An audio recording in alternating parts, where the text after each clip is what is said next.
Most in the world paint a picture of Satan as being extremely ugly, wearing a red leotard with horns on his head, holding a pitchfork, something like this. What they don't know is that Satan was created as the most beautiful angel, probably the most magnificent of all. He was the covering cherub, the leader of the worship of God.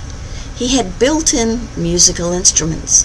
He was also adorned with precious stones. As it is written, "Thou hast been in Eden, the garden of God. Every precious stone was thy covering, the sardius, topaz, and the diamond, the beryl, the onyx, and the jasper, the sapphire, the emerald, and the carbuncle, and gold. The workmanship of thy tabrets and of thy pipes was prepared in thee in the day thou wast created. Thou art the anointed cherub that covereth, and I have set thee so. Thou wast upon the holy mountain of God.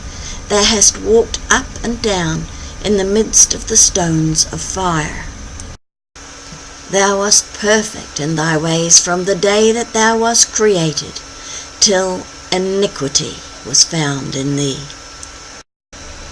This may well be the reason you see so much competition when it comes to Hollywood celebrities getting engaged, each trying to outdo the other with the size of the diamond in their rings.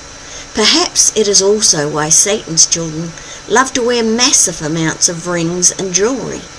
It is probably also why Satan's ministers love to deck themselves out in religious finery. It is also written, "Thine heart was lifted up because of thy beauty. Thou hast corrupted thy wisdom by reason of thy brightness. I will cast thee to the ground. I will lay thee before kings that they may behold thee." One can only begin to imagine the glory and beauty of Satan's original outward appearance. However, his great beauty contributed to his downfall, for sin was found in him. He was vain, consumed with himself, pride-filled, and became filled with covetousness. He wanted to be like the Most High. He envied, he was jealous of the praise and worship that was directed toward God, so much so that he wanted to be God. He wanted to be the object of worship, the center of attention. As it is written, "How art thou fallen from heaven, O Lucifer, son of the morning? How art thou cut down to the ground, which did weaken the nations? For thou hast said in thine heart, I will ascend into heaven. I will exalt my throne above the stars of God. I will sit also upon the mount of the congregation in the sides of the north. I will ascend above the heights of the clouds. I will be like the Most High." Lucifer, in his wickedness, rebelled against God. What's more, he seduced 1/3 of the angels to join him in his rebellion. He was a seducer. That is why his children in the earth are seducers, who masquerade as ministers of light. A prime example ahead. Money! Come up to me! It is written, "For the love of money is the root of all evil, which while some coveted after, they have erred from the faith, and pierced themselves through with many sorrows." Copeland is just one of the hundreds of money-loving scammers making merchandise out of the sheep worldwide. One of the sickest things I have been made aware of lately is a scam to ask payment from Christians to teach them how to pray. This is going on in an Assemblies of God church. Such wickedness. Do such people think God does not see and hear them? It is easy to spot Satan's children in this world, for they have his character and nature. They are vain, self-absorbed, and crave attention. This is the selfie generation, the self-centered generation. People are seeking reassurance of their self-worth. Others just want to be seen. The Hollywood crowd, the vainest of all. The Kardashians, self-loving idols of millions, leading millions into vanity and worship of self. If you love God, you have to stop loving yourself. The Hollywood crowd are constantly posting photos of their nakedness with no shame at all. They are all in constant competition with each other. See how beautiful I am? No, look at me. I'm more beautiful. I can show more of my flesh. No, I can show more of my flesh. The cry goes out from them. My chest is bigger. My rear end is bigger. My lips are bigger. These women are mutilating themselves into freaks. Then there are the tattoos. Satan has seduced these fools to mutilate themselves because they are created in God's image. The Kardashians are a mammon-loving, depraved family that is bound for hell, and they have influenced millions of young girls all over the world. They have a pastor who shall be held accountable for condoning their sins and letting them believe that they belong to God. The pastors to the stars, like Justin Bieber and Hailey Baldwin, and different ungodly celebrities like Dog the Bounty Hunter and his wife, will have the blood of those souls on their hands.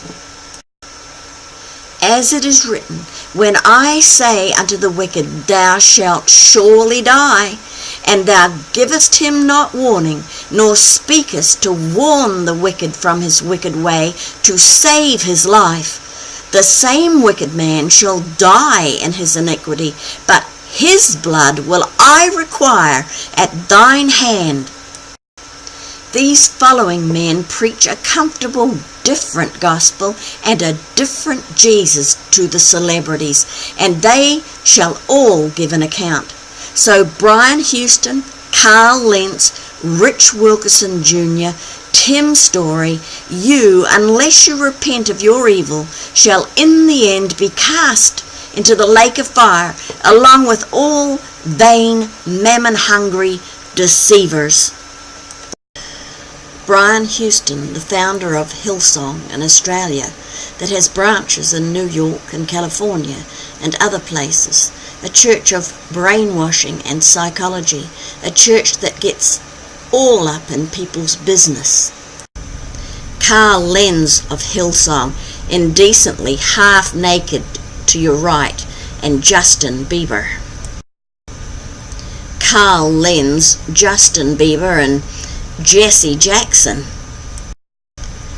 The tattooed people pleaser, Carl Lentz. Just what kind of gospel is Hollywood getting from these Bible clubs? Then there's Pastor Rich Wilkerson Jr., who's an author and reality TV star.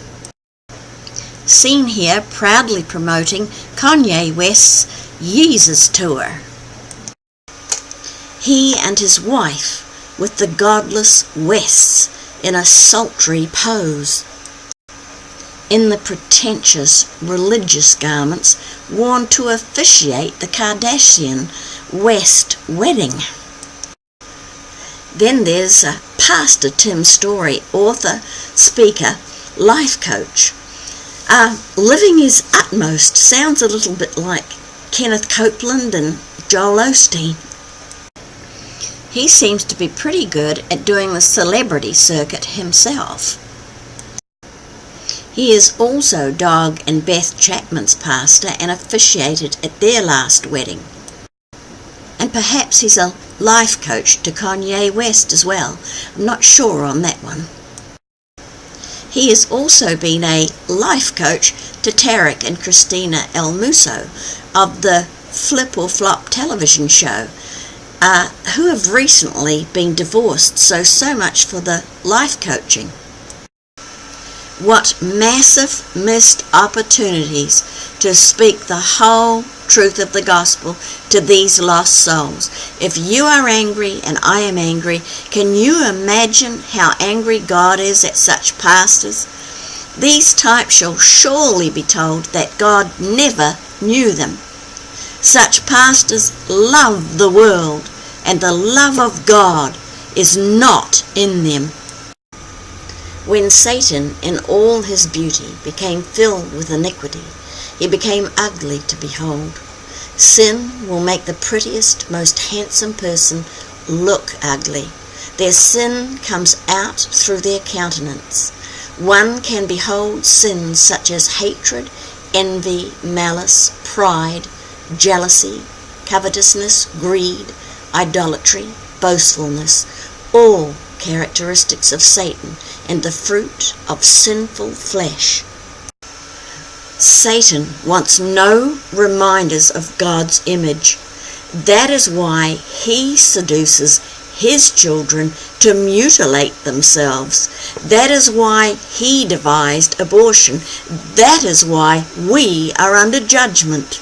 That is why we, the former Christian nations of the world, have the enemies of God approaching and encroaching and overflowing our borders. That is why there has been a silent invasion going on in this country since the 1990s. This is why Europe is under siege. Satan is on the warpath. As his end draws near, he is out to steal, kill, and destroy as many as he can. That is why, according to a news report I heard on the radio today, that we have a newly elected Muslim woman in Congress from the state of Michigan, who has made the statement in the past that all white men need to be put in chains until they submit to Allah. Jesus spoke to the religious Pharisees, those who believed themselves to be of God. This is a warning to those religious leaders of today and all those who follow after them also.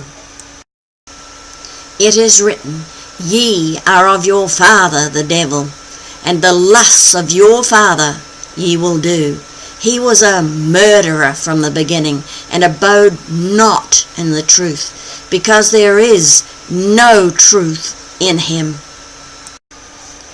When he speaketh a lie, he speaketh of his own, for he is a liar, and the father of it." There is shortly to come upon the world stage a liar of liars, who is set to deceive many. If you are not truly born again and filled with the Holy Spirit, you will be deceived, and you will, in the end, perish in the lake of fire. There is no forgiveness for those who worship the beast and his image.